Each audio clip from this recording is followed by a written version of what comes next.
All right, so hello everyone, and welcome to our presentation on Towards Explained Treatment Search Results, Feature Analysis and Explanation Formulation. So this research was conducted at the Vrije Universiteit of Amsterdam and with the company of My Tomorrows based in Amsterdam as well. So first, I'll talk a little bit about clinical trial search engines and what they are, and then go into explainability, and then talk about our contributions, to then go into our methodology, the experiments we conducted, and then the results derived from our experiment, and then talk about the conclusion we have and future work. So first things first, what are clinical trial search engines and why do we actually need them? Imagine the following scenario. There is a patient that has breast cancer with no treatment available on the market for that patient.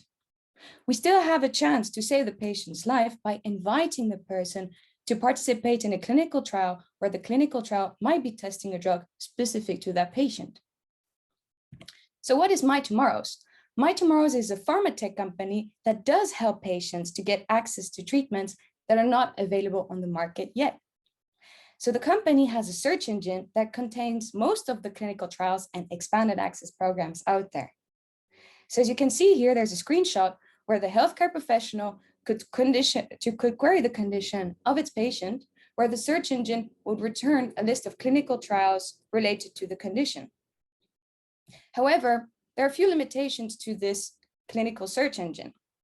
First, due to policy restrictions, the results are not ordered. Results are scattered around, making healthcare professionals take time to find relevant clinical trials. And in addition, healthcare professionals might be asking themselves a couple of questions about the results or how the model works. And this leads to some consequences, which is first, decreased search efficiency, decreased user experience, decreased trust, where healthcare professionals might ultimately not use the search engine.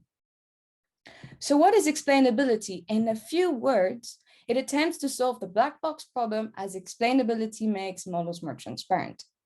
In simple terms, explainability is the ability for the human to understand the agent's logic. We know that explainability can increase users' trust. And there are two types of explanations out there. Global explanations, which explain how the model works overall, and local explanations, which explain how or why a specific decision or outcome has been provided. Given what we know about explainability and the limitations of the search engine, we created a method that generates local explanations for each result and orders the results with explainability scores. So how we did this is to first assemble data coming from different sources and then conducted feature engineering based on the data, to which we turned these into explainability scores to order the list of clinical trials and generate template sentences out of these. However, before coming to the final stages of our method, we needed to answer a couple of questions which are critical for our method. First, which data did we base ourselves to determine our features' weights? Second, did we just randomly formulate the sentences displayed to users, or did we base it on data? And at last, did we just randomly order the explanations shown to front-end users? So related work has shown that we can use crowdsourcing tasks for medical data, because prior studies showed that the crowd reaches the level of quality of domain experts with medical annotation tasks, provides better training quality compared to distant supervision. And then at last, they found no statistical difference between crowd and experts for clinical annotation tasks. So in our case, it was safe to use crowdsourcing data for clinical task labeling. So before we got into our research, we first had to assemble data coming from different sources. UMLS, which is a database that contains all the medical terms and its concept unique identifiers. CT.gov, which contains a lot of clinical trials in the world. And at last, PubMed, which is a database that contains most of the publications related to clinical trials. In addition, it is important to note that the data from UMLS was stored in a knowledge graph in order to create these parent-child relationships with these concept unique identifiers. So all the data was met in the relational database management system. And once we collected the data, we created features that are here and mentioned in this table. And as you can see, there are two main categories. First, query-dependent features and query-independent features, and then the outcomes of the features, which were either binary or numeric. It was important to us to distinguish these categories because we needed those categories in order to turn these features into explainability scores. Talking about explainability scores, the method is currently being written in another paper, which we will hopefully present to you very soon, so stay tuned. About this experiment, we conducted this experiment because we needed to determine users' feature preferences in order to create weights for our features. We also needed to order the display of sentences to front-end users and understand which formulation of sentences users actually prefer. So what we did is that we created a labeling task in Amazon SageMaker and deployed it on Mechanical Turk. Participants were asked to imagine the following scenario. Their friend Emma is sick. So they had to imagine themselves going to a search engine, querying the condition, and then the search engine retrieves a list of clinical trials related to the condition. And participants were shown an explanation about one of the clinical trials.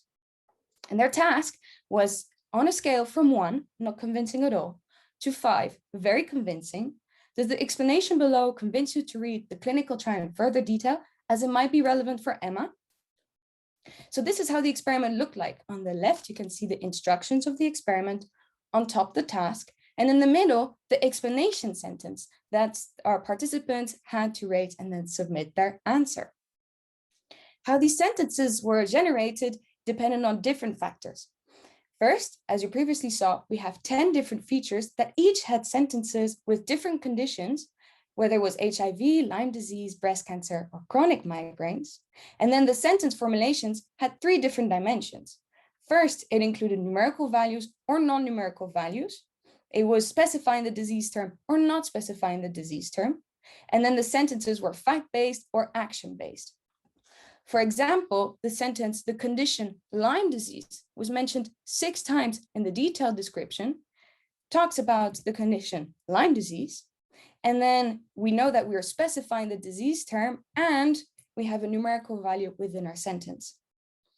In terms of validity, we gathered a total of 1,116 responses and selected a budget of 0.048 cents per task instead of 0.036, because when we tricked the participants with gold questions, we realized that participants had better answers or more accurate answers with 0.048 compared to 0.036. In terms of our results, here on the top left table, we can see all the statistical results using a chi-square test when comparing 2 features to each other in terms of feature preferences. So for example, we can see here that the query is mentioned in the title and the query is mentioned in the summary are significantly different to each other, meaning that participants thought that the features are not equally preferred. And when we know now that there is a significant difference, we went to check in the means which feature was actually preferred. And in this case, the queries in the summary is preferred over the queries in the title. And when we combine all this data and knowledge, we created the following table here below as our conclusion and distinguished features that are important and not important to our participants. The reason why we did this is, again, in order to be able to create weights and explainability scores to order our clinical trials. In terms of how we need to formulate sentences for our explanations, we saw that participants preferred when there were non-numerical values within sentences compared to numerical values. In addition, participants preferred to have fact-based sentences instead of action-based sentences. As for specifying the disease term or not specifying the disease term, no statistical differences were found, meaning that it doesn't matter if we mention the condition or not within an explanation sentence. In terms of conclusion and future work, we now saw that there are differences in feature preferences for our participants, even significant differences, and that we need to pay attention to the formulation dimensions of our sentences when we display explanations to our users. Future work that is worth looking into is to first see if displaying negative sentences could also influence users' trust in a model. And then, if policy allows, of course, use data from user interaction directly from a search engine. Thank you so much for listening, and let's keep using explainability to help save lives. Do you have any questions? Yeah, you can ask.